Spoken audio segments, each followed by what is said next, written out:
All right, there we go. We've got to update these to this one, and we're ready to go. Yeah. Hello, everyone. Thank you for joining us a little late. My apologies for that. My broadcaster gave me the wrong kickoff time. It gave me the kickoff in Central Time instead of Eastern. Yikes. Here on the West Coast, we don't ever have to worry about that. We have a huge time zone, no time zones close to us. Out here on the coast. Toronto isn't close to Central Time at all, so I don't know why it gave me that.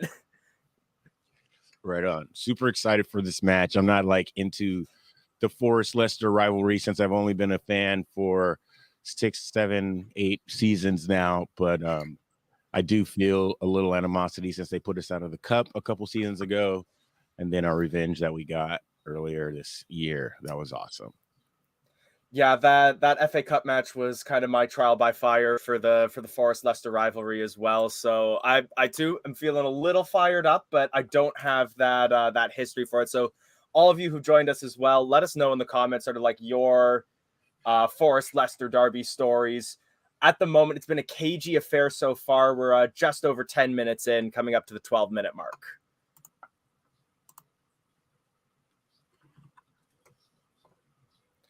Nottingham Forest playing the ball long into the penalty area from the left-hand side, but the cross is well shielded and collected by Danny Ward. Yeah, both teams will be feeling up for it today. Yeah, the crowd is hyped, the squad is hyped, and the first 10, 12 minutes of the match, Forest has been keeping us under pressure. We've been in our half a lot, playing it out the back. I'm interested to see Wilf and Mindy playing together in the back. We have this really short squad, and so Brendan's doing whatever he can to put a squad out there to give us a chance to get some points. Yeah, with two central defensive midfielders, it definitely feels like Rodgers wants to play this game more defensively. He doesn't want to give Forest the chance to sort of get any sort of advantage early on. And, you know, this is the kind of stadium where the moment they get momentum, it's going to be rocking. So we have to either stun them early or steal something late.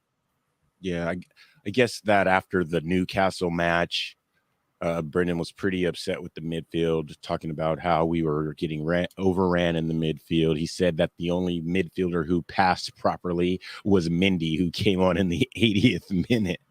He said he was the only midfielder who passed properly all match. So now, I am also happy to see that a lot of fans who will like to criticize Brendan Rodgers will say that he doesn't start players based on merit, but after giving Mendy that compliment, he does get into the starting lineup today. Absolutely. I think Mindy's one of Brendan's favorite players. Oh my goodness, that was beautiful cross straight out of 2016 from Mark Albright and falls right to the feet of Harvey Barnes, who about 3 yards in front of the goal.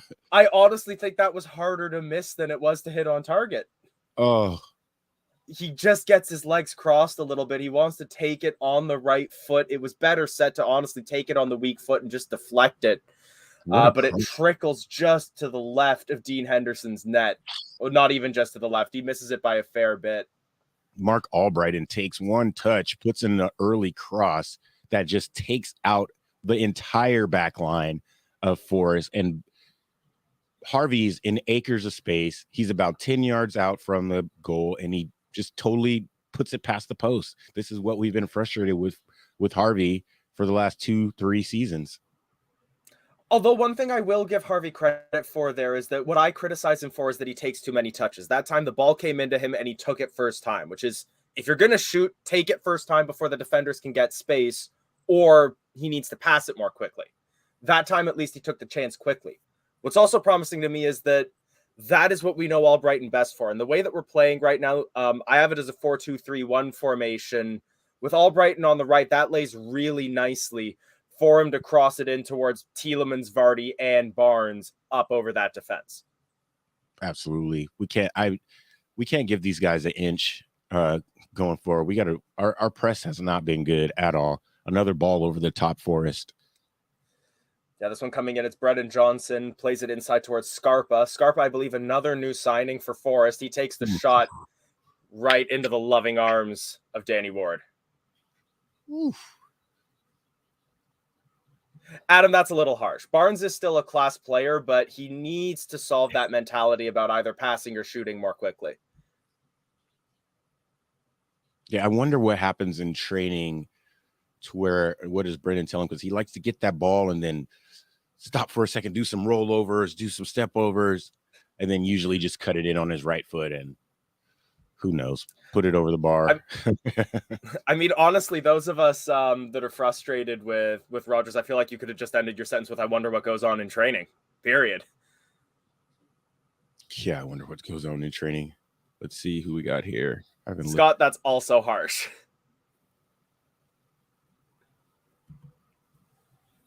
Honestly, so I thought Forest were a nail on for relegation the way that their season started. And it really means something saying that as a Leicester City supporter, given how our season started. But right. I could really see both teams surviving. I still have faith the Foxes can climb up towards mid-table, and I could see Forest just scraping it out.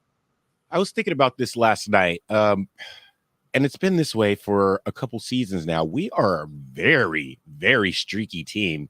When we're good, we're good. And when we're bad, we're really bad. And we're in a really bad phase right now. But that Gillingham match is the type of match that gets us going again. I know we played Newcastle and got smashed on and didn't perform well. But this is maybe the start of us going back up again. You know, maybe a little 5-game, 7-game unbeaten run or something like that. I really hope so. I attributed a lot of our current woes to a mentality problem. I think it's just that a lot of these players have been demoralized by a series of results, some of them by the World Cup as well. Like, let's not forget how much of this team is Belgian, and Belgium had one of the worst World Cups based on expectations. Right. And the last time we were in a rut like this, it took the chance to thump Nottingham Forest in a derby to pick ourselves back up. And I think this game will really be a catalyst for that, because if we can win this and win this comfortably, I can see us getting right back into it. If we lose this match, that's only going to make the mentality that much worse. Yeah. I don't see, this isn't like the last Forest game either. Forest has been in the league, you know, half a season now. And I think one of the big criticisms that we gave to Nottingham Forest, quite rightly at the time, was the fact that they had just, whether forced or not, signed an entire starting 11 and a half at the start of the season, and these players didn't know how to play with each other. They're getting used to that now, and we're starting to see some of these disparate parts of the squad meshing with each other more, and that makes them a dangerous team.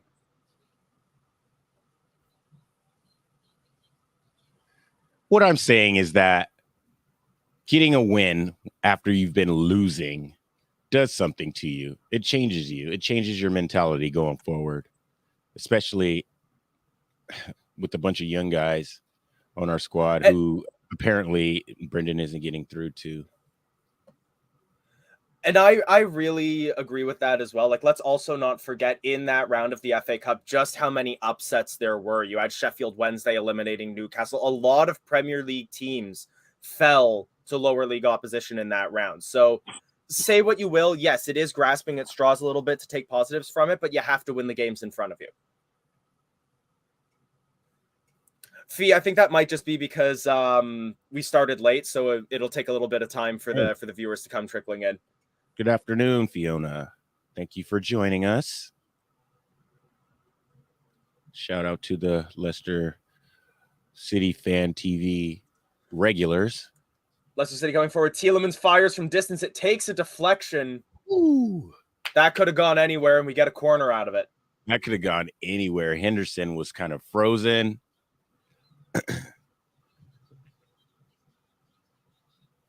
Scott, I get where you're coming from, but again, imagine where things would be if we hadn't won that match. If we had to do a replay. At the end of the day, it was a match we had to play and a match we had to win, and we won it. Yeah, if we would have lost that match, Brendan would have been fired.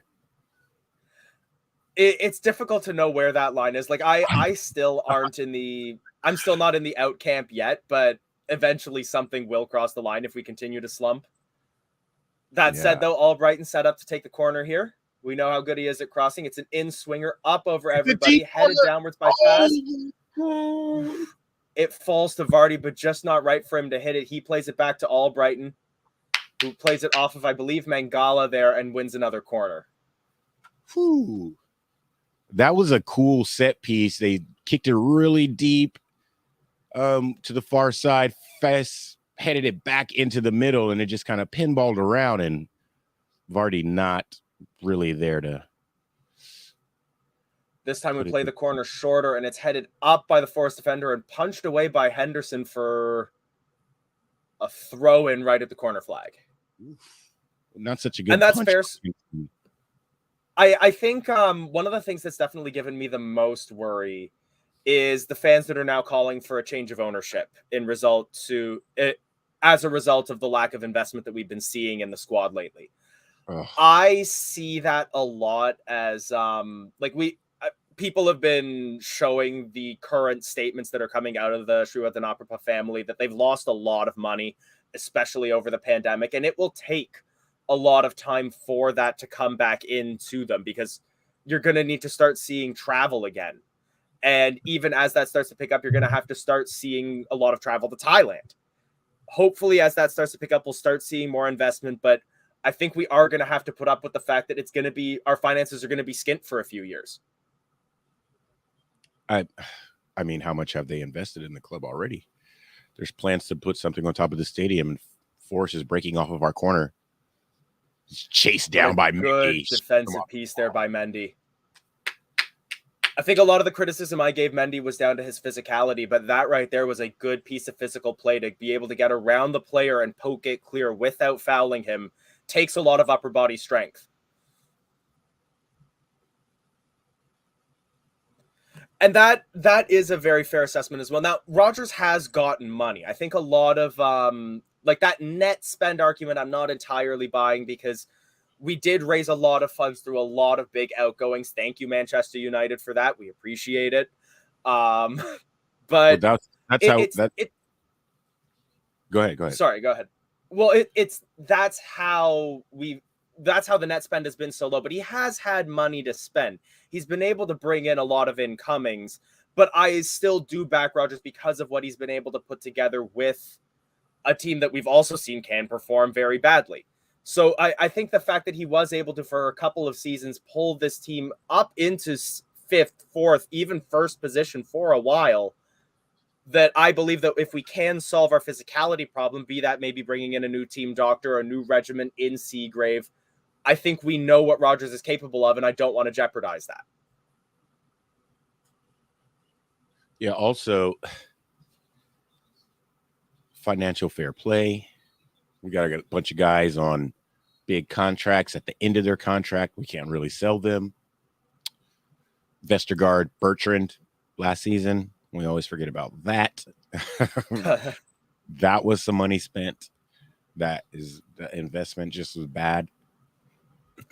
Who was it? There it was Andy's comment. So I would say so far this has been a very tense game. I think both teams have had moments of brilliance. I'd say for the time that I've seen so far in this game, we started late. That's my fault. The Leicester have had the better chances, but Forest have definitely been up for this match. Harvey had a gilt edge right, like 9 yards, no players around him. He puts it left. I think 9 yards is even a little generous. I think it was shorter than that. Yeah, he just crossed the spot. He was a little bit in front of behind the box, 6-yard box. Craig, I'd say there's been quality in our passing. We just haven't quite gotten that. And this has been a problem that we've had in so many matches where it's come down to the final pass or the actual shot hasn't been up to snuff. But our build-up play has been something that I would take as a positive so far in this match. I feel like they run out of ideas. I feel like whatever Brendan has them doing, their patterns in training, when we don't have Maddison, it's just really, really hard to get any creativity. Harvey puts the ball through to Vardy. We knew Henderson was coming out to get that one. Woo! Yeah, Henderson had no choice there, and he comes out and clears it well. Right as you were saying that Maddison's been our X factor, Counselor chimes in with the exact same comment, and I think it is fair to say what a difference maker he has been to this team. If we were to lose him, it's going to definitely be another case of there's going to be a lot of pressure on our scouting system to pull up somebody else of equal stature. We've managed it before. It'll be interesting to see if we manage it again, or if we manage to keep him.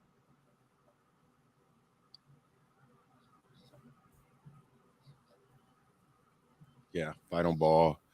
That's the thing. The quality at the end. Just thinking about Jamie Vardy missing that chance against Newcastle, and the momentum that could have turned around for sure.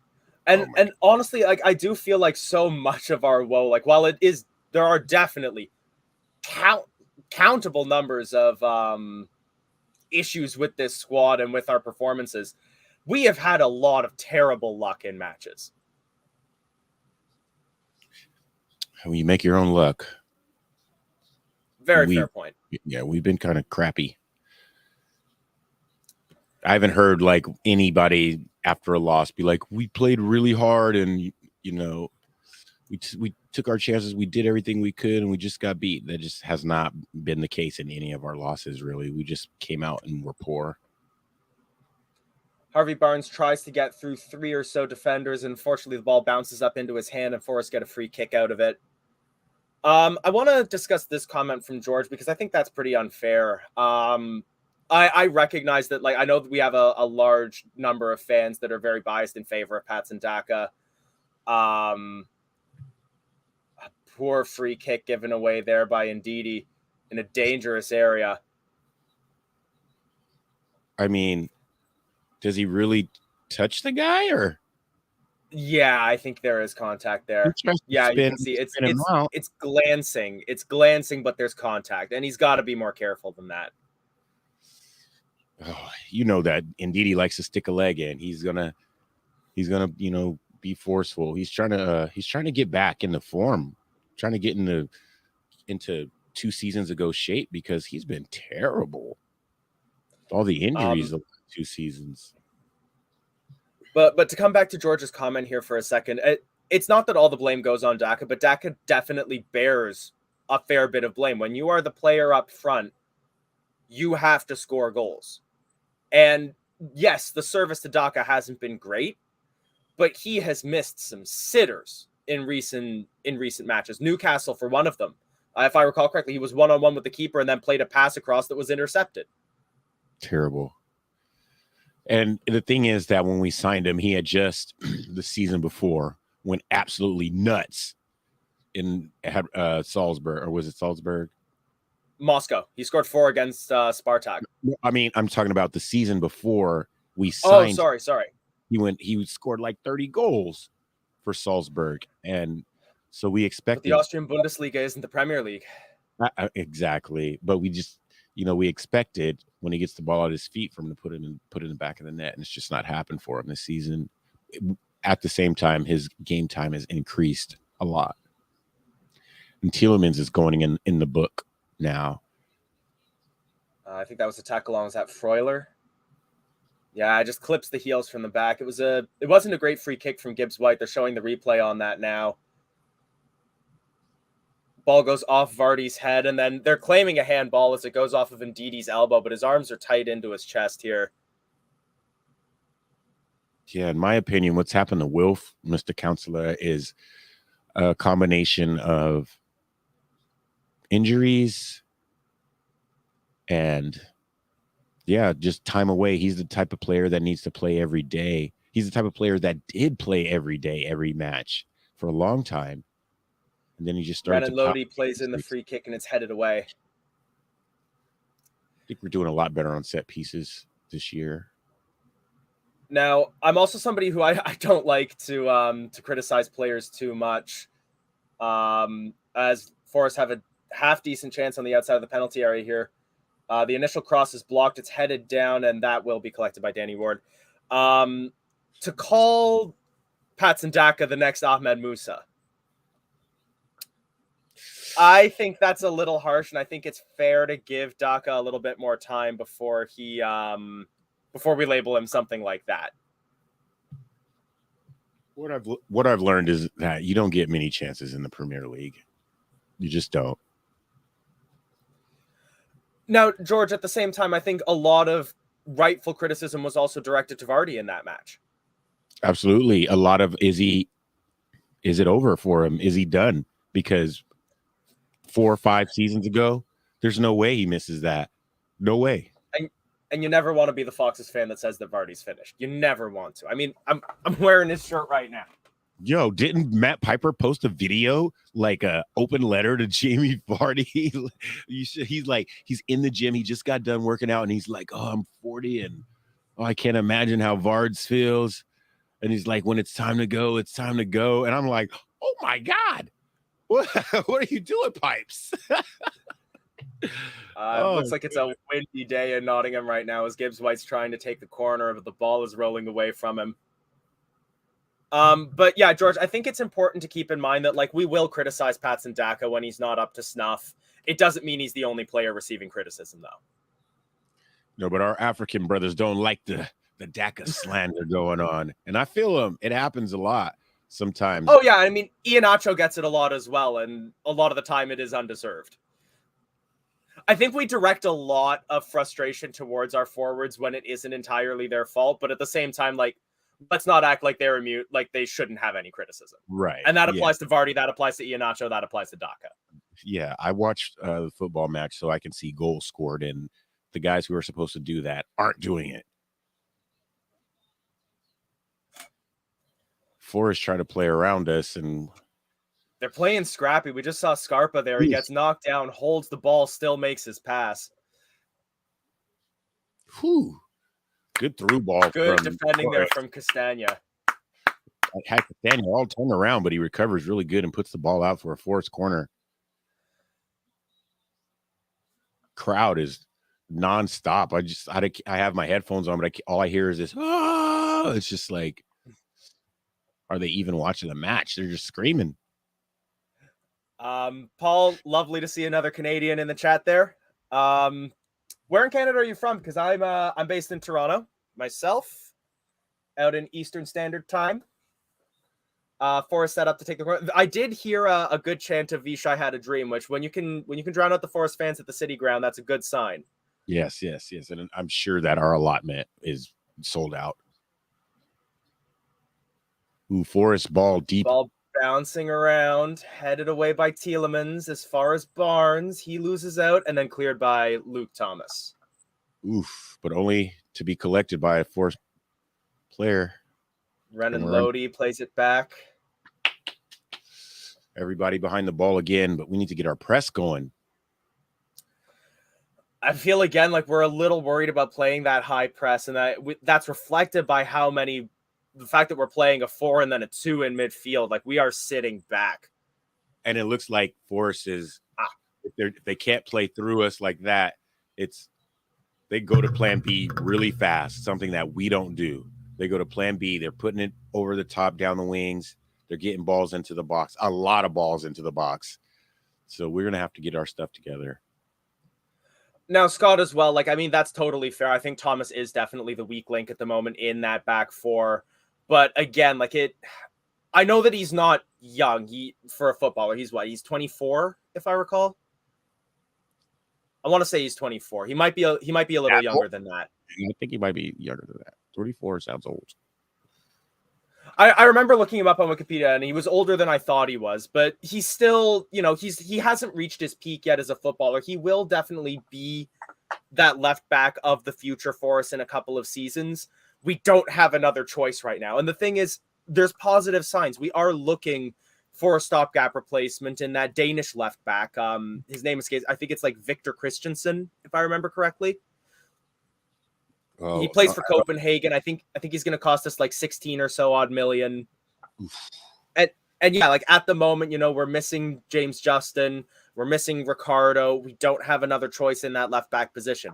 If we can bring in this Danish defender, then he's going to have competition. He's going to have to up his game. And if not, then we have a fresh player that will be able to play in there. But as of right now, we got to back him. We don't have another choice.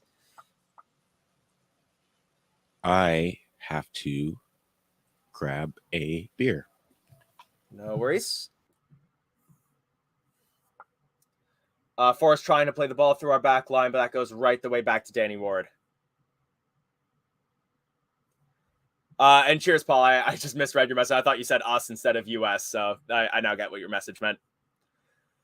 Yeah, I think we're all dying to see a goal here. We've had a couple gilt edge chances, but still just waiting to get there right now. Michael, I see your back, so I'm going to add you back in. Anthony, your fellow West Coaster. Yes, sir. Got my 7:30 truly. I was messaging some of my coworkers who were all Manchester United fans about if they wanted to meet up and watch the Manchester Derby together, and one of them's currently out in Vancouver for a right on for a video shoot, and it was 4:30 in the morning there when the Manchester Derby kicked off. Yeah, there was no way I was watching that. I don't even know the result. Fair enough. It's I wouldn't call it dry. It's been a very scruffy game. Like, there's been a lot of tussling in the midfield. There hasn't been much for us to commentate on because it's mostly just been tussles in the midfield, but there has been action. Like, I definitely say this hasn't been a boring match. Yeah, and this is like our fourth or fifth corner here that we're going to take Mark Albright, and it's an outswinger. Who got ahead on that? Oh, nearly falls to Castagna. I will spoil it for you here, Michael, but the final result was 2-1 to United. They came back, all 3 goals scored in the second half. Wow. It's going to be a great highlight. Counselor, it wouldn't surprise me if we see Kel or Daka coming in. They're probably going to be that Harvey Barnes, Jamie Vardy substitutions, 65th, 70th minute. We know how Brendan Rodgers does. Yeah, but see, the thing is, we have not played well in this formation at all. And when we put Kells and Vardy in the match together against Newcastle, we just seemed a whole different team. That's when we finally got our good chances. And I mean, I think we see that for Brendan to make a change. Like, Brendan, do something, and 2 up top is something. We see that so often where just in every match when we do change to 2 up front, it makes a momentum shift for us. And I think all of us just want to know why Brendan Rodgers insists on never starting a match with 2 up front. Forrest with a bit of a dangerous chance here, played out onto the wing, crossed in from Aurier. It won't find anybody, and we'll go out for a throw. Aurier gets that cross all wrong, and he's like looking at his teammates like, why didn't you do this? Why didn't you do that? That was the worst cross ever. Terrible. It was a terrible cross from Serge Aurier there. You got to put that on the ground because he's in space, and we're running back to our goal. Oh, I mean, I wouldn't say that it's I think if he plays that along the ground, we clear it. I think he just should have played it further back. Play that real tight in, swinging backwards over the heads of the Leicester City defenders. He's trying to find somebody on a run in, and nobody's running. Cut it back. He needs to cut it back. Oh, whatever. Why are we caring about Aurier? Yeah, that's fair. Why are we giving tips to Nottingham Forest? Somebody's on the ground here for Forest as well. I don't recognize the face.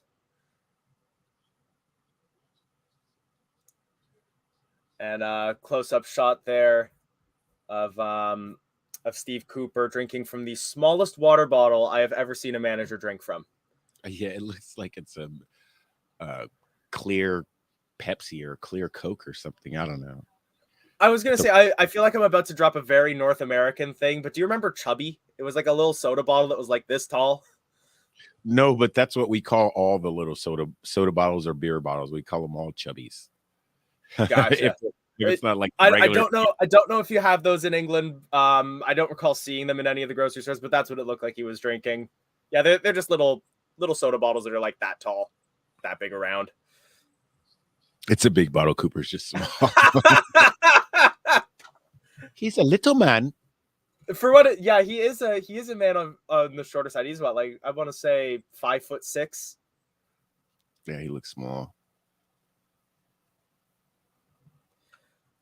And that's a fair point. I think honestly we were playing Vardy because we know that he plays well when he's fired up, and he's going to be one of those players that mentally will be up for a derby. Kell's pushing it forward. That's what Brendan wants to see from his midfielders. And 2 up top, 2 up top makes us not have to have 2 defensive midfielders. And yeah, so I don't see why Brendan hasn't made that change, and instead is forcing 2 CDMs on us fans to watch this match. I'd love to hear him questioned on that in an interview at some point, just why he doesn't want to play two up front, because he clearly has a reason. Otherwise, he would have done it. But none of us know. He'll say something about training and conditioning, and I'm sure of it. And preparation. I will say this first half has moved by pretty quickly. Just taking a quick look at the scores around the rest of the Premier League. Only one goal scored in all 4 matches at the moment, and that is Everton taking a 1-0 lead over Southampton. And if you're losing to Everton at that point, you can't help but feel the Saints are finally going back to the championship. Whew. That's a big prediction right there. Everton, they're playing pretty good. They got some good players. They got Damari Gray. We do forget Brendan Rodgers not a magician. Well, he had to remind us that, didn't he? Yeah, that's a quote. That's a quote right there. I don't like it. It's because the reporters, they be asking the same thing all the time, and he's just tired of answering it. But that's his job. The manager of a football team is also the press secretary. Yeah, that's a very good way of putting it. A lovely through ball from Thomas that almost finds Harvey Barnes there. Cleared by I think it was cleared by Joe Worrell, out for a throw-in. Luke Thomas is actually being brave. He's tried to play a couple through balls and one into Harvey. Harvey gets his cross all the way in. And Your Tielemans. Wow, good effort by Harvey to get that ball into the box, and Yuri was standing right on the spot. What a great cross.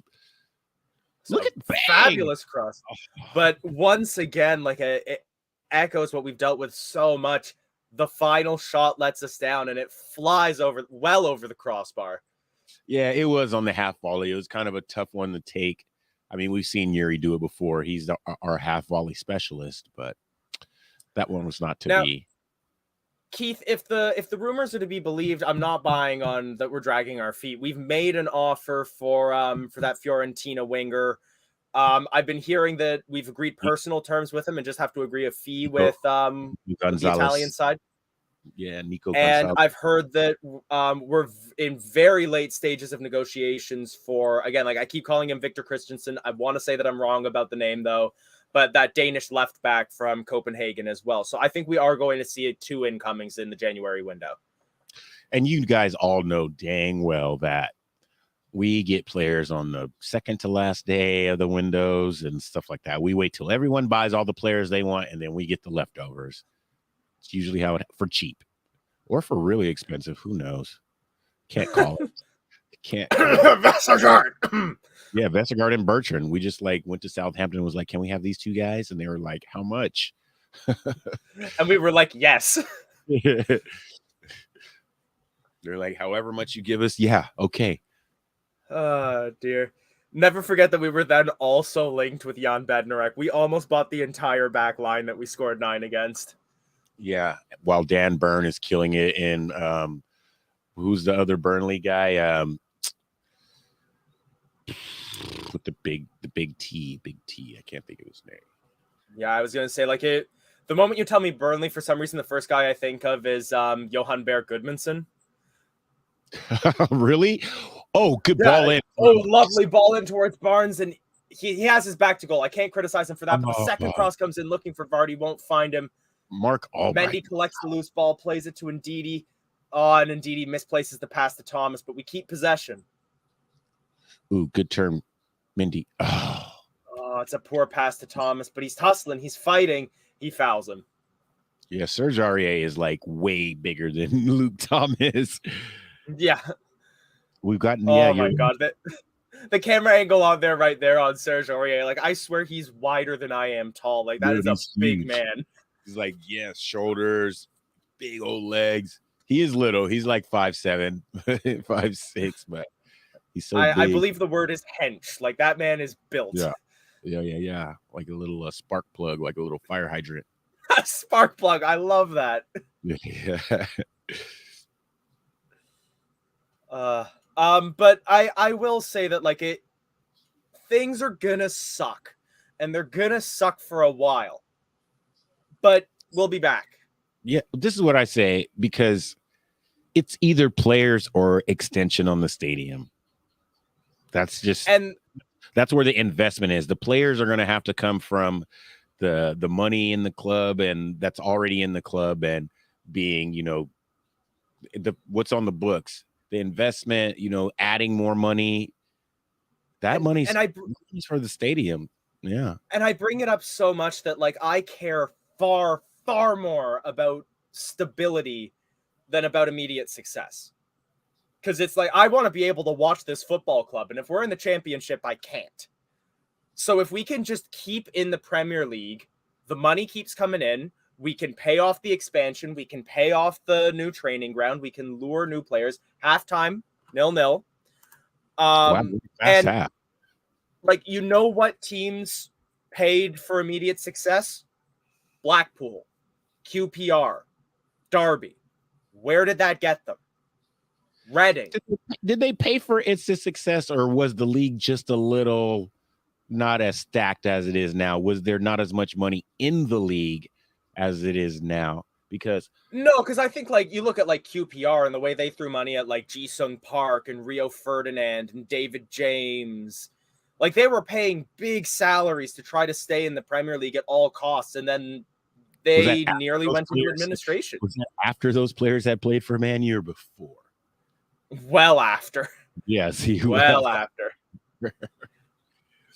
Leeds. I think Leeds is another good example. Like, they threw everything at European qualification in like 2004, 2005, and that led them into League One. Right. So I would think a common thread with the old Blackpool and Newcastle teams was Alan Shearer. Like, that's, that was the common thread, not so much spending money. They just had a guy who put the ball in the back of the net. But you're right. I am talking quite a while ago, but like I'm trying to think of like what examples come to mind on teams that spent big at the expense of future development. Because for us, it was the option of, do we want to pay for a stadium expansion or do we want 3 new incomings? And we paid for the stadium expansion instead. And the clubs that I can think of are generally those older examples, because a lot of teams generally don't throw the kitchen sink at transfers at the expense of stability. Because when you look at clubs that did spend more on long-term development, that's your Bournemouths as they climbed up the leagues. That's your Brightons. That's your Leicester Cities in a way as well. I think Nottingham Forest. We didn't Nottingham Forest, like, sorry. I was saying that we didn't spend to win our title, though. So that's also a very, very good point. Yeah. I don't think even Vishai would have expected at the start of that season for us to be going in on a title charge. No, he said he had a 5-year, 6-year, whatever, 10-year plan, and we did it in 3 to 4. So now, Rob, I completely agree with you on this, that like without injuries, we're a 7th to 15th team. And so that's why I think like our focus right now with the half squad that we have is, let's buck up, deal with the fact that this season is going to suck.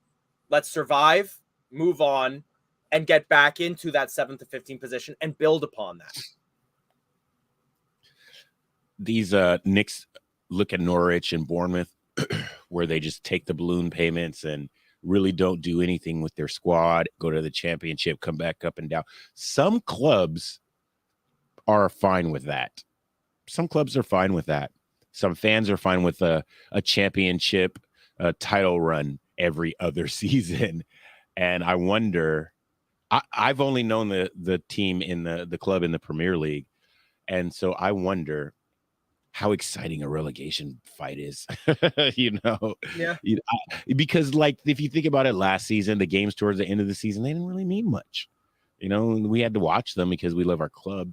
But I mean, I want some excitement. And I mean, I don't want to be in a relegation fight, but I would like to watch some games that mean something and the guys have something to play for more than just their jobs. And it might change their attitude if we're in a relegation fight. I know all games are must win, but when it is a must win, how these guys react, because right now we've been floating through the season, just kind of hovering through the season. And, of course we got the injuries and stuff like that, but geez, when I watch other teams play, it seems like they got so much more going for them. And I know they're not as good as us. I know this. Yeah. Like, I really agree with Keith here, and I do need to preface it by saying that I recognize that I have probably some of the bluest tinted glasses of any of us, but I fully believe that there's 4 worse teams out there than us, and I do not think that even in this current form that we're going to get relegated. I don't buy it. Yeah, I don't think so either. But playing and then, some games at the end of the season, because I think our last couple games of the season are against teams that are in the bottom half, and so I'm looking at trying to go to Leicester that last week. I think it's away. No, it's home to West Ham. That would be fun. Oh, that'll be a good one. That'll be a very good one. And then Nick, fair point on that. That was obviously before I was able to get more in depth with my knowledge of Leicester City, because it's just I couldn't access coverage on it. So yeah, I wasn't aware of how much we had spent when we were in the championship. Nick saying, yeah, I just don't know at this point, because I know that these players are better than they're performing, and I don't know whether it is that they are just toothless, or if it is because I keep chalking it up to morale and mentality, and I think that, yeah, maybe that does reflect that it is a problem with their mentality then. But yeah, I don't know what's got to change. I don't know if it is changing Brendan out that would do it, because you look at a team that struggles. Norwich City, as you mentioned earlier, they were one of those teams that was fine with taking the parachute payments. They finally got frustrated with it and sacked Daniel Farka, and now they're sitting 11th in the championship. They're not going to get promoted. And they're about to sell all their players. So yeah. Should we be on Todd Cantwell or what? Should we be on Todd Cantwell? I will say that for a long time, I backed Todd Cantwell as the player that I would want if we lost Maddison. I like him. There's just your pipeline that we sign a great midfielder from Norwich and then sell him for big money, bring in the next midfielder from Norwich. I like him a lot. I like his touch on the ball, I like his turns. He's really gangly. He got some good shoulder feints. I like him. I like him a lot. Now, do you think that part of our problem that we're facing right now comes with a lack of leadership on the pitch? Losing Morgan, Fuchs, Booth, Casper. It might be a leadership in the locker room, not just on the pitch, in the locker room. I know Jamie Vardy and Mark Albrighton have been here for a while. Jamie Vardy is towards the end of his career. I just never saw Jamie Vardy as a captain type. Even if we do give him the armband, if you think about his reputation, early on as a wild guy, kind of maybe a party guy, it's just, I was gonna say there's a word for it, we just can't say it on the stream. Right. It just and it just doesn't scream captain of the club or example for young players. But that's not to say that he is not an example for the young players, but the leadership, locker room leadership is someone who's maybe a little more pious, like a Wes Morgan, someone who you're scared of, because they might get in your face. And I don't know if Vardy's getting in people's faces, when they don't do right, or in the locker room or in training or anything. They all seem to be having a good time. Even in their losses, they all seem to be having a good time. And yeah, I think you raise a really good point about it needing to be somebody who both has that pious nature, but also who can be mean, because I can think of players in this squad on either side of that, but none that are both. Yes, leadership. That's what it's about, leadership, Because yeah, I could list off your Mark Albrighton, your Danny Ward, your Johnny Evans. All of them fit into that first category, but I can't see any of them screaming at their teammates. I can't see any of them getting up in somebody's face. Right. And Yuri wore the armband for a long time. Also, when you wear the armband, you got to play good every day. Every time you come out there, you got to play well. No poor performances, no bad touches. You got to play good. And we just don't have anybody who's been consistent at all this season. Consistently injured. That's about it. Yeah. Really bad. Because yeah, it's that the consistency with our players has been shocking. We've had, Dan Amarte, he was for a while our best defender, and then we come back from the World Cup, and he has been a shadow of his former self. Yeah, a shell. Even Wout Fass has had some problems since coming back from the World Cup. I mean, the 2 own goals is all we have to say. Yeah. That's it. And then similarly, like Yuri Tielemans was pretty shocking to start the season. He then picked it back up. Now he just can't seem to find his finishing boots again, though. It'll remain to see how James Maddison comes back from this injury. Who knows? Yeah, so with the James Maddison injury and the statements that have been coming out about, his injury, and do you think he's gone in this window? Do you think he's really injured, or do you think he's gone in this window? I think he's injured. I do think he's injured. I think he's injured, but also, do you think he's being sat down to not, if he was ready today, do you think he'd play? Yes. Okay. Because even if I don't buy that James Maddison is up and gone to Newcastle, because honestly, I think that's just the fact that there's so many Newcastle fans that want to gloat on every single social media post, so they make it sound like he wants to go. Yeah, I don't think he wants to. Because even if he did want to, you look at the absolute stink that Wesley Fofana threw before he finally got his move. We still played him. We didn't play him right up to the last, but it's not like we were saying, oh, no, he's injured. It was straight up, no, he's not in the squad. He's not starting today. Right. Remember he didn't come to practice or something, or he didn't come back to training or something like that, and Brendan sat him down for the first half of a match or something like that. I don't remember. But yeah, Wesley Fofana, dude, he kind of jacked up the front half of our season, the first part of our season. I'm kind of irritated by him. I really wanted him to do well here. And, if he had to move on afterwards, then yeah. But the way he handled that, I'm like, screw that guy. Straight up. There's a decent number of players who, as banter, they'll get booed when they come back. I don't like booing a lot of former players. I'll boo Wesley Fofana. I hate the way that he left this club. Yeah. I like to boo when I go to games because we're usually just cheering, and it can't be all positive. So yeah, boo this man. That's fair. Yeah. But it's like Harry Maguire. He deals with it enough. Yeah, boo. And it's no ill. It's just no ill will. It's just what you deserve. I'm the home. Yeah, Mahrez, boo. We love him. He played on a championship team, all that stuff, or a title winning team, player of the season, all that stuff. But when you come here, boo. Well, I was gonna say, I'm trying to think of who would be someone that I feel like I could say that you wouldn't like. Would you boo N'Golo Kante? Absolutely not. Absolutely not. There we go. There's the line. N'Golo Kante. He got rewarded for his service here by getting a big move and contract to Chelsea. All these other guys, they're just trying to, I don't know what they're doing. They're trying to make themselves bigger than they really are. Harry Maguire, 80 mil to Man U. Where's he go? Goes there and it stinks. Now, 80 million Chelsea. Ben Chilwell, what does he do? Goes there and stinks.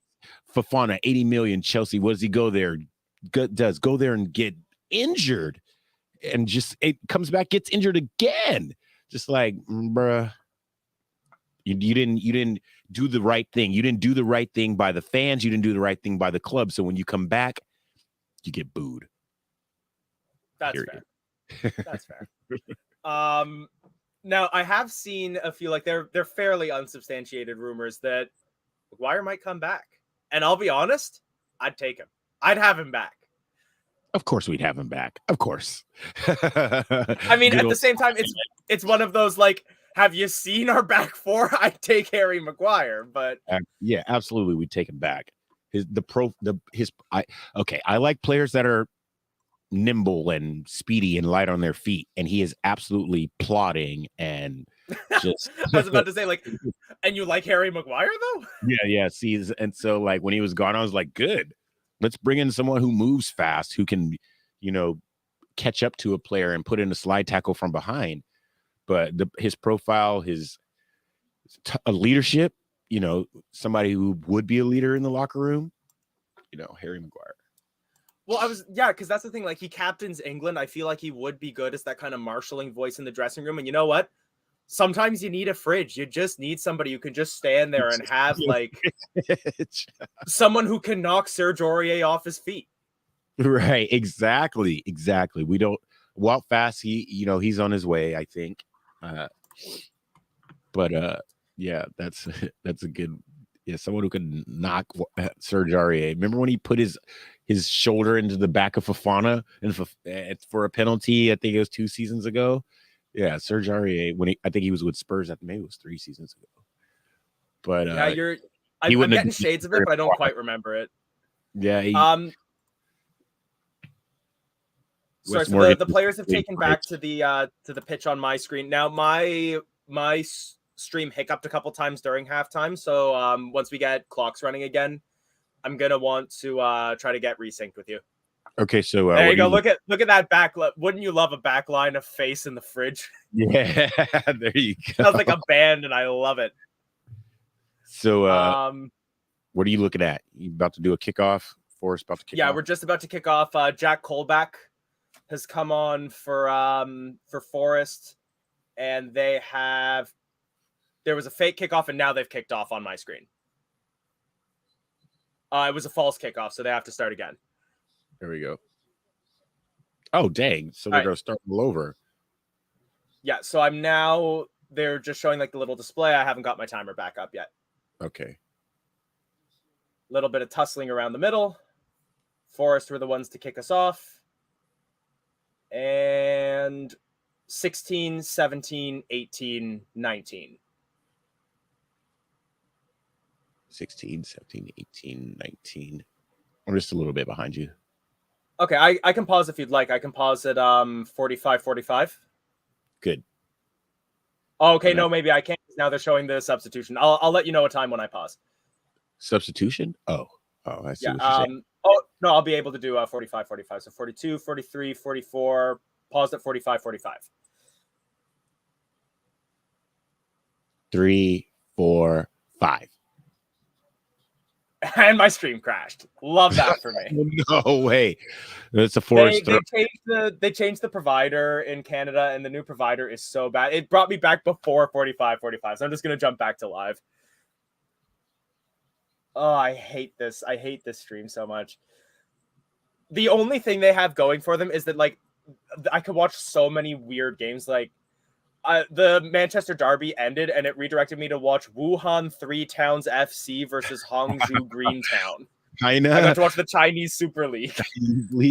Oh, wow. Derek's saying that the barn sitter was as bad a miss as Vardy's at Newcastle. I can agree with that. Absolutely. We should be up 1-0 at least. And Mark saying that Rodgers should go. I do want to chime in on one thing with regards to the whole Rodgers saga, because like I'm still in the in camp. I'm on the fence of it, but I'm still in. But the biggest thing that I want to say, from what I've seen on the discourse online, on Twitter, on the Facebook group, all that sort of stuff, is that their fans disagree on things. That's fine. But I want to stop seeing people calling out fans and saying that they're not at the same level as them because they disagree on things. That like fans that don't want to see Rodgers go aren't true fans. That fans that want to see Rodgers go aren't true fans. Look down at your chest. We all got the same damn crest on it. Don't let them divide the fan base just because our performance is poor. Because if anything, they need us out there together singing the same songs. Yeah, I just don't like the manager carousel. Everybody moving around and all that stuff. There's no consistency. There's no. You got to establish, a club. They don't in baseball and in basketball. The managers, the coach of the team they'll be with the team 5-6 seasons, and 3 of them are losing seasons, but because of, the consistency and having someone there that you're used to all the time breeds better play, breeds more camaraderie, and sometimes you just don't have the players. Collision there between Castagna and Renan Lodi. They both slid in together like bang, and they're both grabbing. It's knees to knees, and that's gonna hurt. No maliciousness from either player there, but yeah, that's gonna sting. Both players back on their feet though. Update around the horn. Southampton have drawn level with Everton. Brighton are beating Liverpool. Wolves are beating West Ham.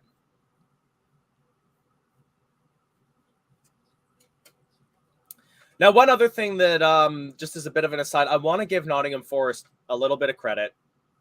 No. I think that it was a class act what they did with the sponsorship on their shirts.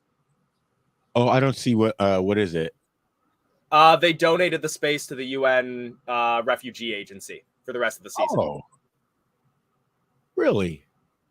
Yeah. Did you buy? Is that one of those shirts? No, so I bought this one because it was like £10, and I needed one for the backdrop.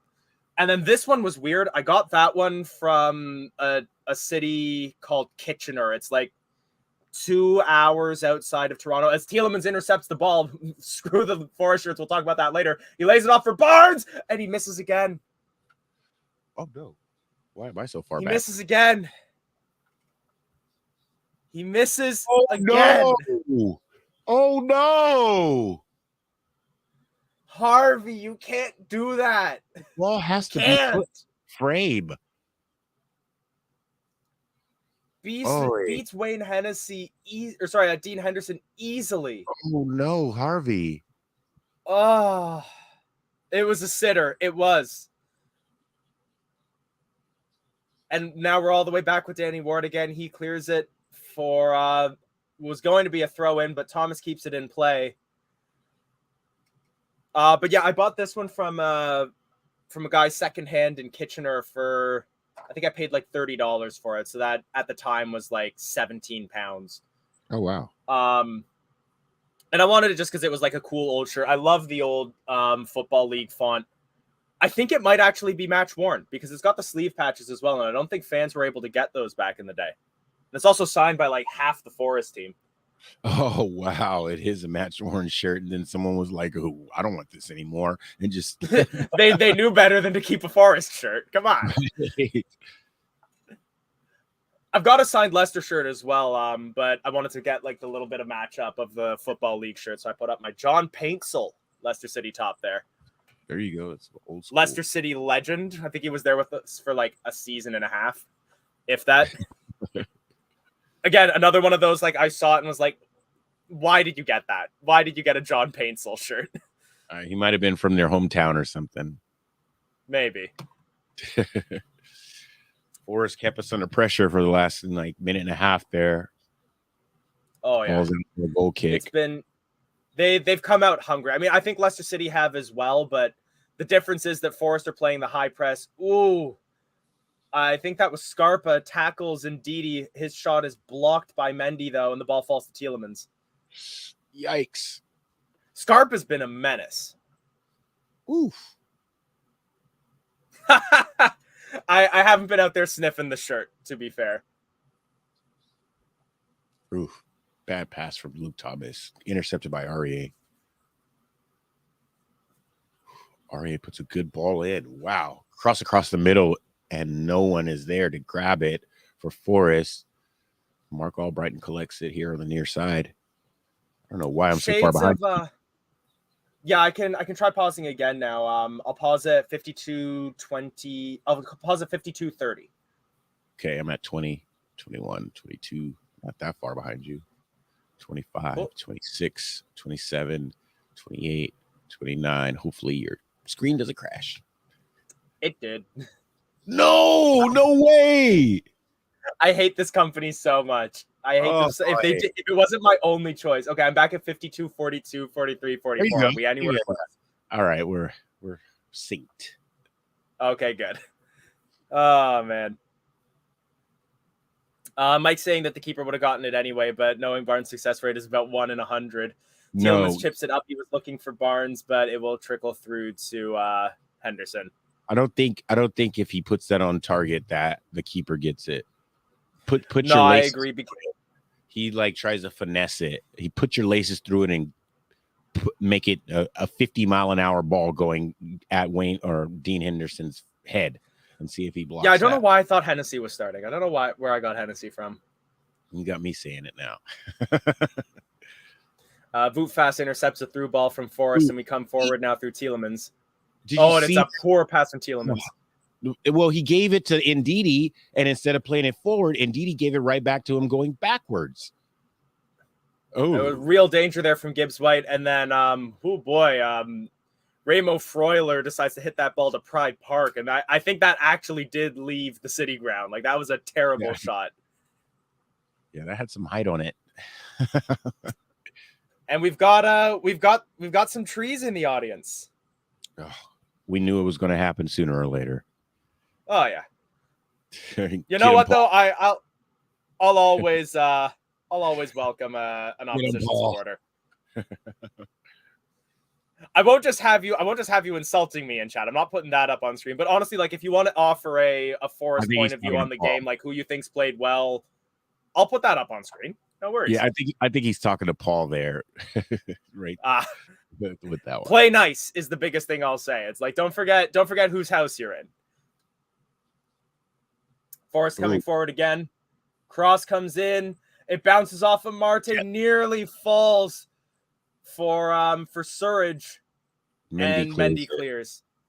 Oof. Oh, thank you, Fee. I didn't update the score banner. There we go. Carlos, I'd say, like, we played well in the first half. I think we were the better team. Forest have really come out in the second half for this first 10 minutes, though. And Barnes has missed a sitter. Barnes missed another sitter. He started both halves the same way. Yeah. And Didi on the ball now. Passes it wide to Albrighton. Lays it back for Thomas. Castagna. Oh, yeah, sorry, for Castagna. Tielemans tries to play it in for Albrighton, but it's intercepted by Aurier. And now Forrest coming forward. Offside. He's off. Gibbs White plays it through. He's definitely offside. No. He's offside. VAR will take this away. Brennan Johnson scores. It looked like he was offside, but the flag. Yeah, he's off. Flag has gone up. Offside. Offside. Look, and I think VAR should confirm this. But again, well, fast, man. You got to get. We're gonna need the line. We're gonna need the lines. We're gonna need the computer. It's close. It's Johnson's shoulder versus Fast's leg.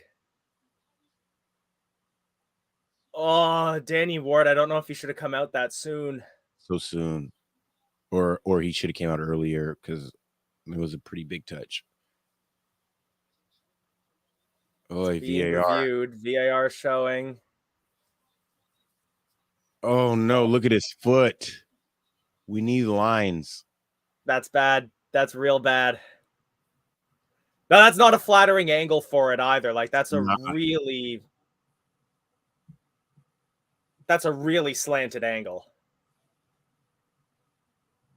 Here we go. They're drawing the lines. He's onside. Oh no. The VAR just indicated it's onside. It hasn't been given yet. It does look like oh my goodness. Oh no! Oh no! Come on! Oh boy. See, and this is now all the fans can like get in Harvey because like what is going on? You cannot blame Rodgers for Harvey Barnes missing sitters. You can't. I don't understand why people are saying Rodgers out when we clearly should be winning this match. I don't even know what to say at this point because again, like I'm still I said that I was still Rodgers in, but part of this also comes down to the fact that, like, we have welcomed all of this pressure. We haven't gone at them, and we let them counter like this.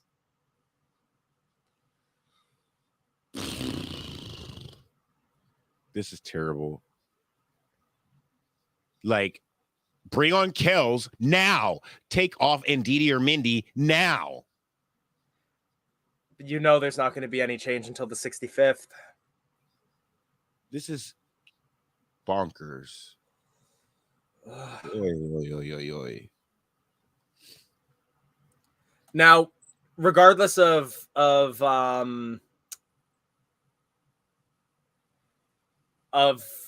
Harvey's sitters being missed, if we lose this, free kick in a dangerous area, are you going to is it going to push you over the fence if we lose this? No. It's not going to push me over the fence. Well, we still have another 30 minutes to see what pushes me over the fence or not. But it's fair. We cannot lose this match. We need to win. And I don't think we can take 1 point from it either. We need to win this match. For the sake of the fans, we need to win this match. For the love of God, we need to win this match. Oh, yeah. Rodgers needs to get out one of those central defenders, midfielders. Free kick is taken. It goes right to Henderson. Terrible. Oh, dear. No notes being taken. I haven't actually seen him out with his notebook for a couple matches. That's the tactical change we've made, is no more notebook. Yeah. Free kick Forest. Ooh, right in the nuts. Right in the face.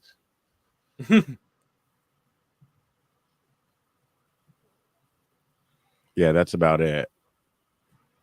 Oh, boy. We need to win this match.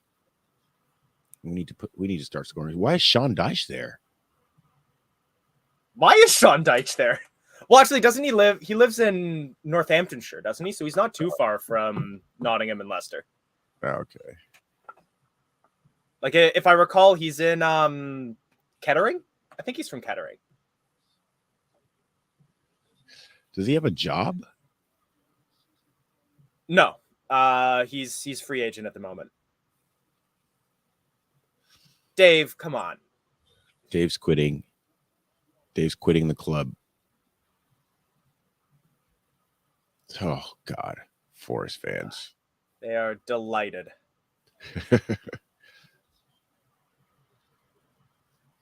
No creativity, no ambition. Just passing the ball back, around the back. No movement, nobody running. How do you think Jamie's aftermath show is going to be? We still got 30 minutes, but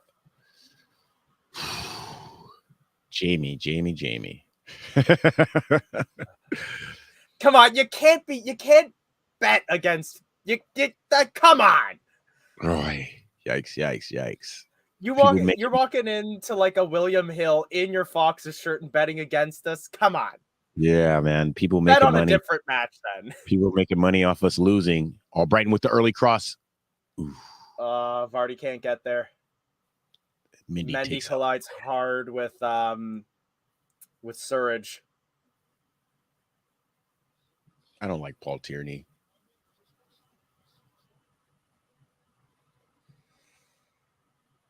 At least Mendy has the look on his face like he wants to play hard and be mean now. But it always takes. And we've got it. We got to muscle through the defense at this point because like we need to start peppering that goal. That's why we need Kells.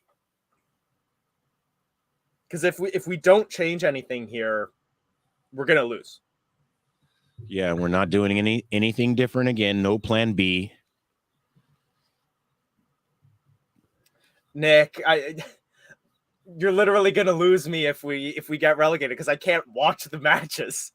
I get to watch like 2 championship matches a week, and it's always Norwich.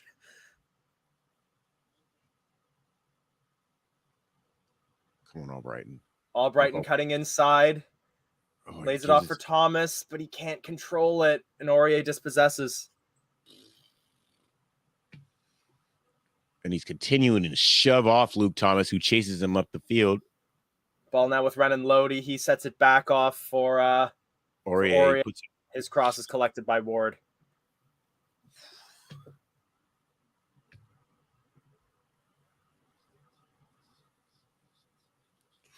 Man, I don't know what changes other than Kells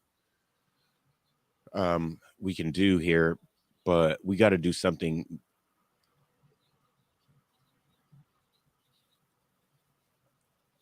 Our chances are just so spaced apart. You know, every 10 minutes we get a chance. We need more chances. We need to be in their half of the field. We need to be in their final third, and we're just not. And it's because of our player in the midfield that we're missing. It's clearly we're missing someone to control the ball in the midfield. Oh, Harvey through ball. Barty in the area. Crosses it. Oh, it was a poor cross.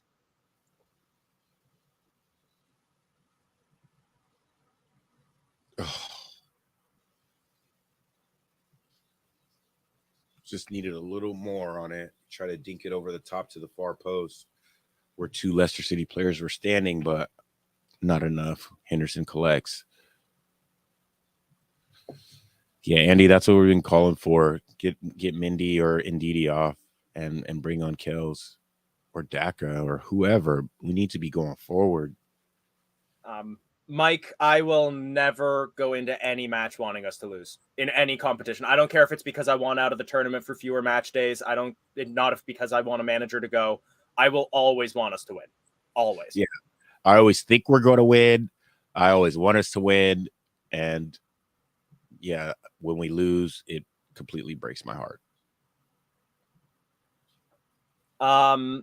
Louise Ward came out to try to sweep and Aurier went around him. So yeah, Ward was just caught not just off his line but out of his area.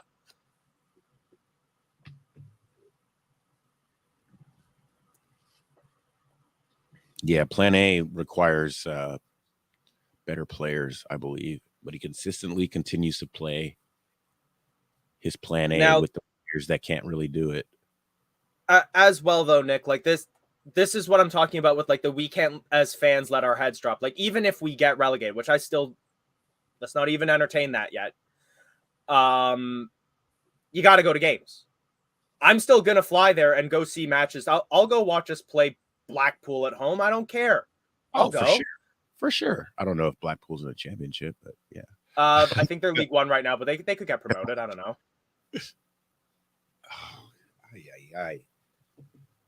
Now we're just playing with a little frustration. Some knees in the back of the thigh, some feet on the ankles. Looks like this guy's getting up holding his face. Might have caught an elbow or something. It's a little frustration.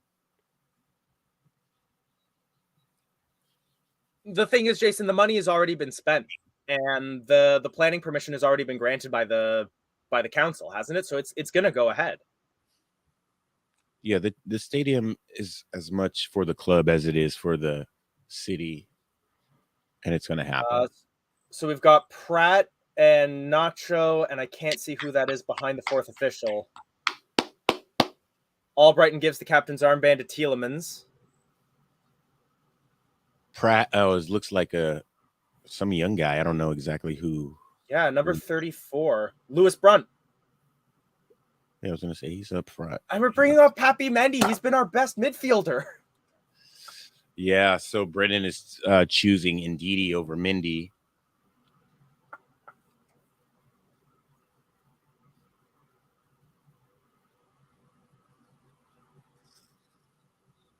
With 2 more subs on the allowed.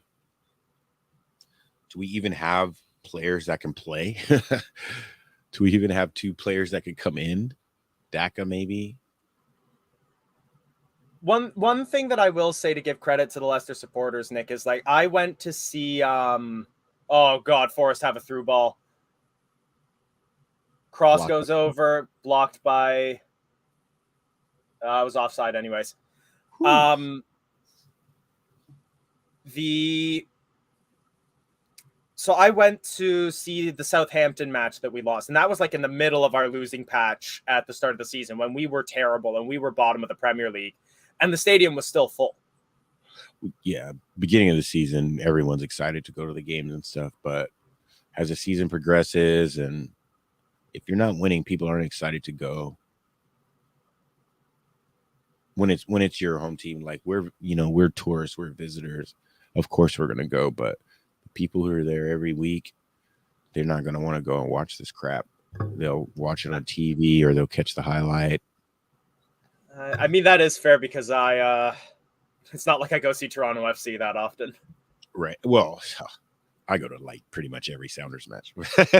Oh, well, I'm sorry, Michael. Fine. It's because we win a lot. Yeah, you do. Shut up. we win a lot. And I'm actually we won that one MLS Cup over you, and I'm holding that. Yeah. Well, no, we had a great rivalry going there for a while. I'm really excited for this MLS season coming up, just because it's football, I guess. I was gonna be excited for it, but then like we signed all these old Italians, and now they've retired. Like we have nobody anymore. We signed Bernardeschi, and I'm pretty sure he retired after half a season with us. Right? He's like, I can't do this Canadian crap. Hey, going back to Argentina. Oh, where's we got the bilingual packaging and the milk in bags, and it's great. Oh dear, but yeah, this has been sad. It's a sad match right now. Like we've really wilted. Nacho getting in on the action. Absolutely runs over Colback. Putting aside our personal opinions on it, do you think the club would take action if we lose this match? I don't because we don't have money. If we're not bringing in players, then we're not bringing in manager. I don't know. I can't call it, I guess. If he didn't get sacked earlier in the season when we were going through that run of form that was so bad and everyone was like, oh, Top's coming to the match, and if he doesn't win this, then he's sacked. And then he lost and didn't get sacked. Ooh. Oh, God, that was a beautifully played free kick by Forrest, but it finds nobody. Goes out for a goal kick. Wow. The thing I would say is if we do sack Rodgers, that's our transfer budget gone. Nobody would come in January. Yeah, and or we'll be rolling with some interim manager, and I don't know who's on the bench. Mike Stowell. Is that his name, Mike Stowell? I don't know. Who's the guy who looks like Johnny Evans? That's Chris Davies. He came with Brendan. Oh, okay. Yeah, he came with Brendan. We'll just immediately get Kolo Touré from Wigan. No, he's gone. He is a manager now. He's never going to be an assistant again.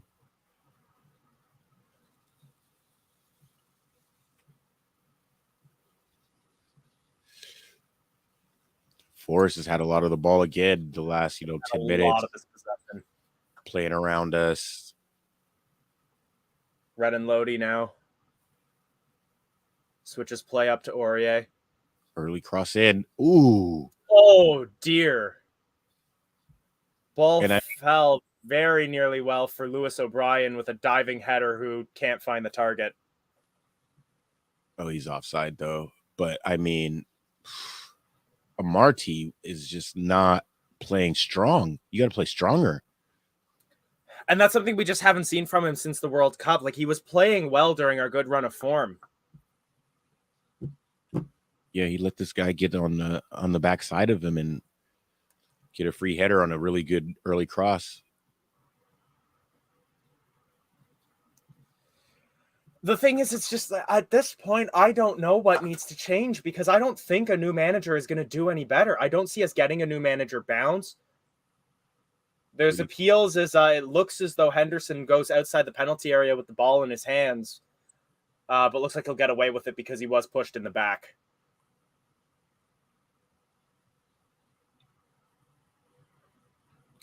Yeah, Jamie Vardy just gives him a nudge. He goes well outside the penalty area, but he's not going to get punished for that. Ooh, wow, fast with a slide tackle. Oh, he hacking tackle. I didn't think that was a foul, but the referee gave advantage. Ball was cleared upfield. Amarte misses the volley. The ball falls to Renan Lodi, and Ward will smother it. What are we doing? Shocking from Amarte. Shocking. Like when you boil it down, you have one job in football, and that is to kick the ball. And Amarte just failed to do that. He let it bounce right by him. Go get it. You got to go get it. This is frustrating. Okay, good ball from Tielemans to Castagna. Castagna. It's intercepted. Cleared out, but it gets past Pratt. Falls to Tielemans. To Pratt. Low cross, intercepted, cleared. Kell is on. Foul on that. Oh, I was going to say, you better call it on that guy. Woo, wow, fast, man. He played really strong there. Ball over the top. Lofted ball. Ooh. Kell's had a run on his defender. And now Forrest plays it long, and they have a wow, fast. Fast. And then was that Luke? No, Luke Thomas went off. Who was that just got Lewis Brunt just got absolutely muscled off the ball by Gibbs White? But sorry, by Johnson, not Gibbs White. Ref calls a foul.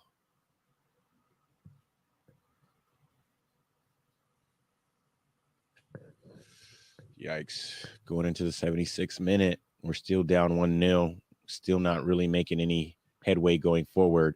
Looks like a lot of balls over the top to Kells. Kells, he plays it, plays it looking for Pratt. Ooh, tackled. He desperately tries to get it. He knocks over Kell's over his man. No foul is given. Kell gets it again.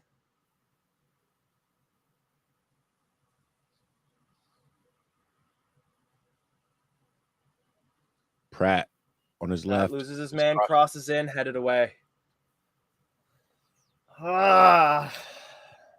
Collected by Iheanacho way on the far side. Kind of high up the pitch. I'll tell you what, I'm hearing a Leicester chant, though, at least. We're still singing. We got them under a little bit of pressure now, and maybe this... oh, my goodness. Luke Thomas. That was a shambles pass from Brunt. Or Brunt, yeah. Oh, my goodness. Poirier with the through ball. He's looking for O'Brien. He's tussling with Amarte.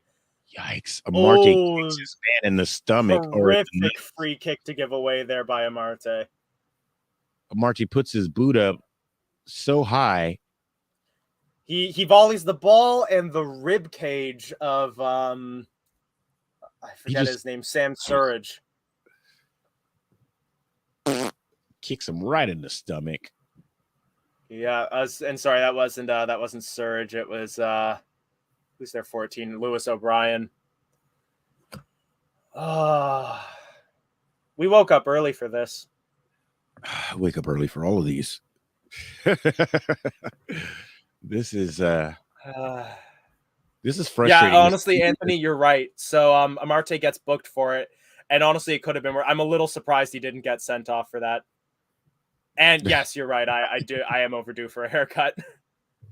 It gets real frizzy when it's long, but the problem is when I cut it short, it just sticks straight up and gets real puffy. Oh, you got to do that for the next show, bro. The little puffy shortcut. Oh, absolutely. You gotta get some earbuds so your hair can bang. Yeah. We're not relegated. We're not. There are worse teams in the league than us. And Force is one of them. I don't know how this is happening. Well, I do know how. We're so injured. Yeah. But like even with this loss, we're still not in the relegation zone. I'm not having talk of when we're relegated until we're in the drop zone again. I'm not having it. Right. Also, we are 5 points from the bottom. So. No, we're not. Oh yeah, from the bottom, yes, but we're 1 point away from relegation right now. Yeah. And Bournemouth have a game in hand. Although we're still a point above Everton. Still a point above Everton. That is true.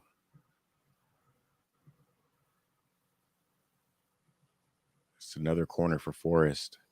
Now, this is what bothers me, is that if we lose this match, Forest will leapfrog us in the table.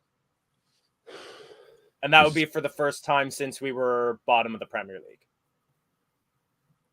Wow.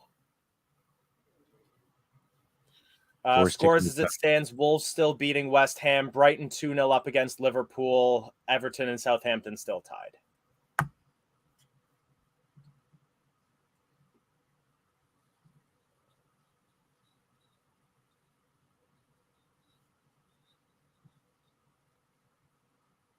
We were not flirting with relegation last season. 2 seasons. I know we were not. Let's not rewrite history here. Harvey Barnes tries to shrug off Aurier. Lodi on the ball now. Gets past Pratt, can't get past Castagna. Then Castagna gets the ball away. They're swarming us. Marty's way out of the box. And of course, Tielemans. O'Brien gets hacked down by Tielemans. He's going to go get some chicken. You want to get some chicken? That was one thing that I was surprised by when I was at the UK. Is like, there's way more KFC in London than there is in my hometown. You're hard pressed to find a KFC in Toronto. There's like 6. Really? And Toronto's a big city. Like, Toronto's geographically, like, we're shorter than London, but we're about as wide as London. Yeah, it's sprawl. But like, there was a KFC on like every block. People like the fried chicken. Yeah, we can't. We've got a Canadian only chain here that's delicious. I'm gonna have to come to Toronto. Sorry? I'm gonna have to come to Toronto before the year's over. I'd love that. We'll do a little show together in Toronto. It'd be great. Yeah, show you the sights. Come to a Toronto FC away day. Yeah, summertime. Ooh. Summertime. Come visit sunny BMO Field. When I get off, when we get done with this game today, I'm gonna look what the schedule hasn't came out for MLS yet. The only problem is just like the airfare to cross from west to east is so expensive, at least with Canadian Airlines. Cross comes in from Pratt. Henderson misses the punch, but Barnes misses the ball. And Iheanacho gets tackled by Aurier. It's out for a throw-in. I'd love it if we had Greg's in Canada. I'd be at Greg's all the time. I loved Greg's when I was in the UK. I'll tell you what we did just get was we just got Pret. We got Pret in Canada now.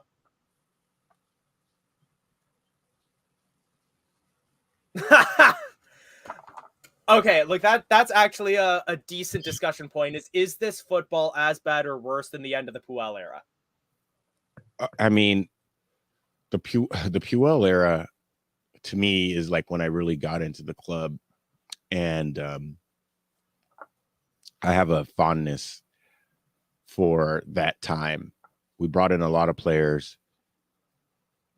He elevated some players, Harvey, Hamza, and gave some players a chance.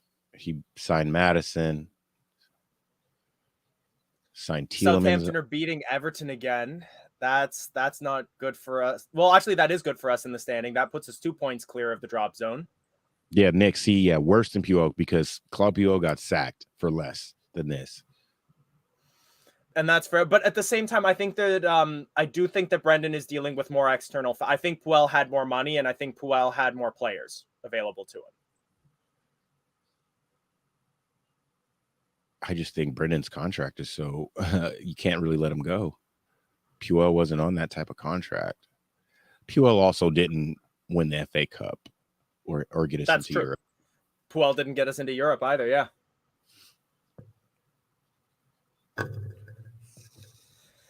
Ivan, I don't want our poor run of form lately to dampen how well we've done under Brendan before that. We just got to play. We're playing forwards, like we're fighting, but I'll be honest, at the moment I don't see us getting a goal. Brahim, thank you for joining us from Kenya. I know we get a lot of fans tuning in from not just from the UK, but from all around the world. I would say that this channel is really what got me like deep into the Leicester City sphere. Before that, I was just like a fan in Canada who watched and couldn't really talk about it with anybody. So, Right, me too. Guys, don't do this to me. A big overhead kick from Renan Lodi clears the ball as far as I think as far as O'Neill. It goes back to Lodi. He shrugs off Ndidi and moves forward. Ooh, outside of the boot pass. Ball gets past Brunt. Charges in.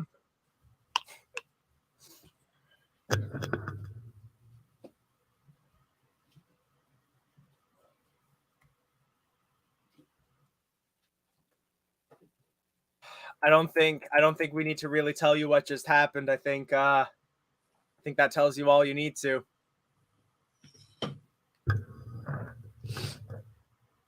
Well, if Brendan is sacked, then oh well. Yeah. I don't know, man. What is going on? Ivan, stop it. I hope Forrest scores again. I hope Forrest scores again, Ivan. I want you to cash your bet out now, and I want you to put that money back into the club. You buy like the Filbert plush with the away shirt on. Go buy a beanie. Go buy a hat with the little ball. I don't know what they call them in England. Oh man, we call those toques. Buy a toque. Yeah. Jeez. They got the new Fox Leisure line. Still time for a Desmond. That's true. These guys, they just played harder. When they went forward, they were more precise, deliberate with their movements, and they're not trying to play their manager's patterns in the field. They're just trying to get the ball in the box and put it in the back of the net, and the Forest fans are happy with it while we are going to cry when this is over. That boy, I get why you're leaving, but like, I'm disappointed to see you go. It's frustrated. Cheers, Ivan. The thing is, you know how I do my therapy is I buy more football shirts is the problem. Yeah. Genuinely, as soon as this match finishes, I'm going to go meet somebody downtown and buy a football shirt from them. I can't. I just can't. We have Manchester United 2003 with Rooney on the back. Oh, nice. Adding that to the collection. I love a good name set if you can't tell.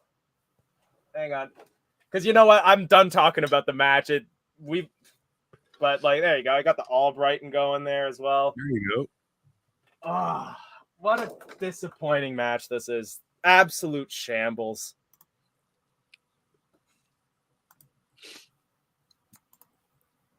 Oh, thanks, Andy. On the plus side, we have Brighton next who are beating Liverpool.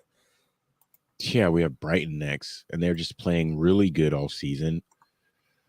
This is, yeah, I do blame the World Cup. The World Cup was all bad. It was all bad for everyone involved except for Argentina. Brighton is 3-0 up against Liverpool right now. Blame the World Cup. Blame the World Cup. I don't even know what to say anymore. They should not have done. Fans are now holding up banners saying that the LCFC board has gone missing. Yikes. This is bad. This is bad.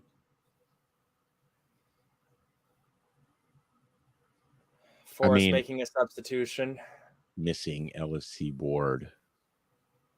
And the guy on the right holding that poster looks a bit like Matt Piper. Wait, is Piper in the booth or is he in the stands today? What's going on? That guy looks a lot like Piper.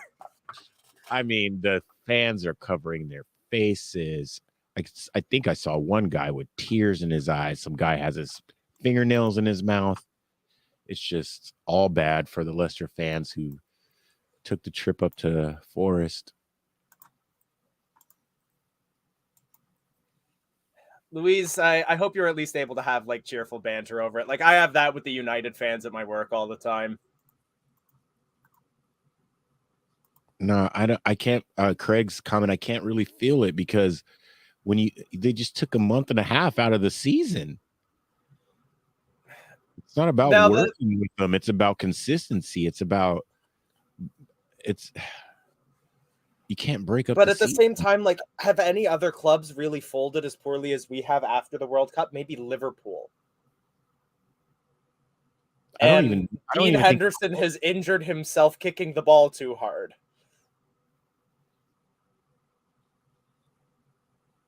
Ugh, weird.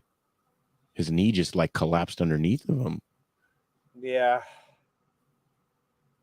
The counselor there will be. Phil's going to be hosting a post-match show where you will be welcome to share your thoughts. I think Phil said he was going to do that post-match show because he thought we might win and we'd all be happy here.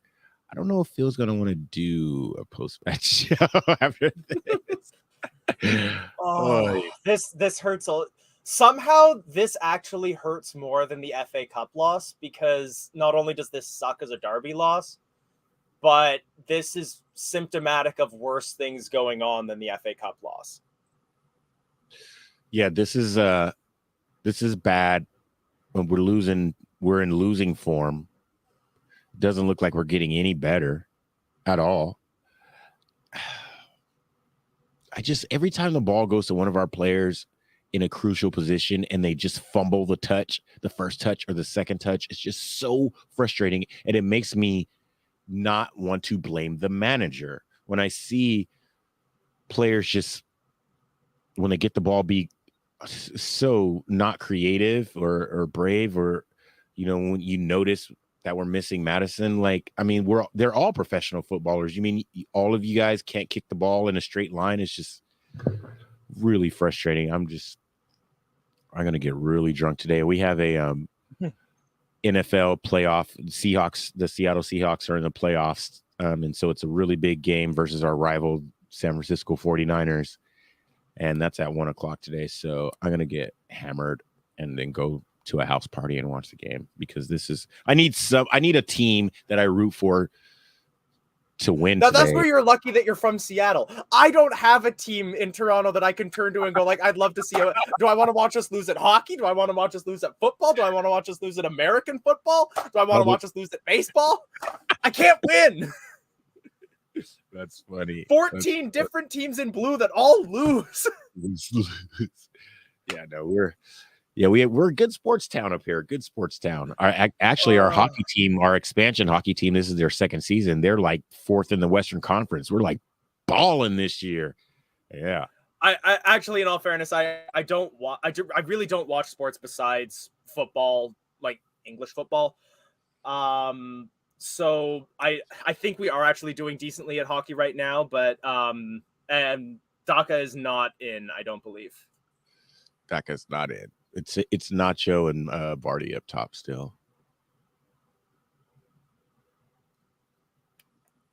And the commentators right now are saying they don't get why Jeff, the investment is the investment is in the stadium. They invested in the squad, got us into Europe. We didn't continue playing European football to keep on getting that money. And the investment is in the expansion. The other thing to keep in mind is that, like, at the end of the day, we are a division of the King Power investment. So if King Power isn't getting in that money, we're not going to get money out of it. Like, they have poured a lot into the city of Leicester out of the goodness of I was going to say out of the goodness of their hearts, they are also getting a financial return on it, but they've definitely made a loss on Leicester City for several years. They can't afford to do that right now. So that's why it's going to suck for a few years. And it's just, I will take relegation under King Power over ever being an oil club. Yeah. And that's a stance that I will never waver on. Yeah, I don't think I could root for an oil club. That's not to say I couldn't root for Leicester if they were bought by an oil club, but I'm just saying. Yeah, it's like my contract is signed. I'm still with this club, but if it was my choice, like I would take relegation with King Power over being bought by the Saudis like Newcastle were. Right, exactly. Now, Jason, I see your comment, and I understand that if we don't fill up the stadium, then it's pointless. But it's getting built. It's already signed. It doesn't matter if we go down; it's going to get built while we're down. You know, it's just part of it. Also comes down to the fact that you need bigger stadiums and things like that in order to bring in more money and prestige to the club. Because yeah, we might not be able to fill it immediately, but I'm pretty sure we have like short of I want to say short of Dean Court. I think we have like the second or third smallest stadium in the Premier League. As far if you as want to attract top talent and more international fans, which you need to be fiscally viable in the Premier League, you need a bigger stadium. You need that prestige. And outside of that, we need that bigger stadium so that if England ends up hosting a Euros, Leicester will be a candidate city. It'll be able to host Champions League matches. Like it can host things outside of the Leicester City sphere that will still bring more money into the football club. Right. Oh my goodness, Forrest going forward again. They're trying to get a third on us. Absolutely dances through and it's blocked by Marte. Jeez. This is terrible. I want to be very clear that sorry, I just want to be very clear. I am not saying I want to see us get relegated. I am saying I would sooner rather see us get relegated than see us sell and become an oil club that's just used for sports washing and covering up of human rights abuses. Yeah, like MBS buys us or something corny like that. Believe me, I never want to see these patches on our shirts again, ever. Right. I'd sooner do that than be an oil club. Might be easier to get to a game, though. It might be easier to get a ticket. Look, the trains are getting renationalized. The price might go down to get in from London. Right. Okay, so we delayed it for a year. We can't just buy the money. I didn't know that we had delayed the building for it. Huh.